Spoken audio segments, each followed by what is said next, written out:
God ends here. यह भयावह संदेश लिखा था एबे के कटा मॉनेस्ट्री के दरवाजे पर। उस दरवाजे के सामने 2 नन्स खड़ी थी, जिनके पास आगे जाने के अलावा कोई और विकल्प नहीं था। उनमें से एक नन ने दूसरी से कहा कि आज उन्हें अपने प्राणों का बलिदान देना होगा, वरना पूरी दुनिया विनाश के कगार पर होगी। दरवाजा खोलते ही वे दोनों भीतर चली गईं, जहां उनका इंतजार एक भयानक नन वेलक कर रही थी। जैसे ही उन्होंने कदम रखा, वेलक ने एक नन पर हमला कर दिया, जिससे उसकी मृत्यु हो गई। मरते मरते उसने अपनी साथी को एक चाबी सौंप दी और कहा कि अब वही इसे पूरा कर सकती है। दूसरी नन ने चाबी लेकर एक महत्वपूर्ण जगह की ओर दौड़ लगाई, लेकिन वेलक ने उस पर भी हमला कर दिया। किसी तरह जान बचाकर वह भागी और खुद को बचाने के लिए फांसी लगाकर अपनी जान दे दी। इन नन्स की मृत्यु की खबर रोम के एक प्रसिद्ध पादरी तक पहुंची, जिसने इन घटनाओं की गहराई से जांच का निर्णय लिया और सिस्टर एरन को अपने साथ लेकर मॉनेस्ट्री में पहुंचे। सिस्टर एरन में अद्भुत शक्ति थी, जिससे वह पहले ही खतरों का आभास कर सकती थी और आत्माओं को भी देख पाती थी। रात के समय पादरी और सिस्टर एरन ने मॉनेस्ट्री की छानबीन शुरू की। भीतर प्रवेश करते ही उन्हें बेचैनी का अनुभव होने लगा। अचानक उन्होंने मॉनेस्ट्री में सफेद वस्त्र पहने कुछ भूतिया छायाओं को चलते देखा।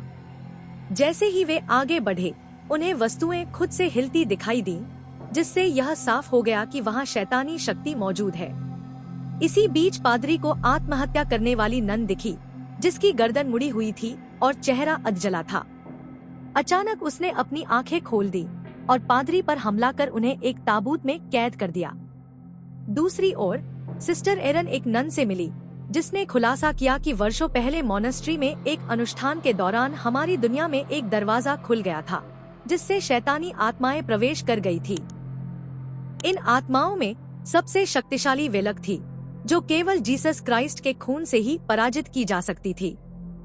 यह खून एक प्राचीन अवशेष में सुरक्षित था, जिसे खोलने के लिए चाबी की आवश्यकता थी। डरी हुई नन ने वह चाबी सिस्टर एरन को दे दी। जैसे ही सिस्टर एरन ने चाबी को हाथ में लिया, उन्हें नकारात्मक ऊर्जा का आभास हुआ और उन्हें पादरी की मुश्किल का एहसास हुआ। वे ताबूत तक पहुंची और पादरी को बाहर निकाल लिया। पादरी ने समझाया कि चाबी ही वेलक को हराने का तरीका है।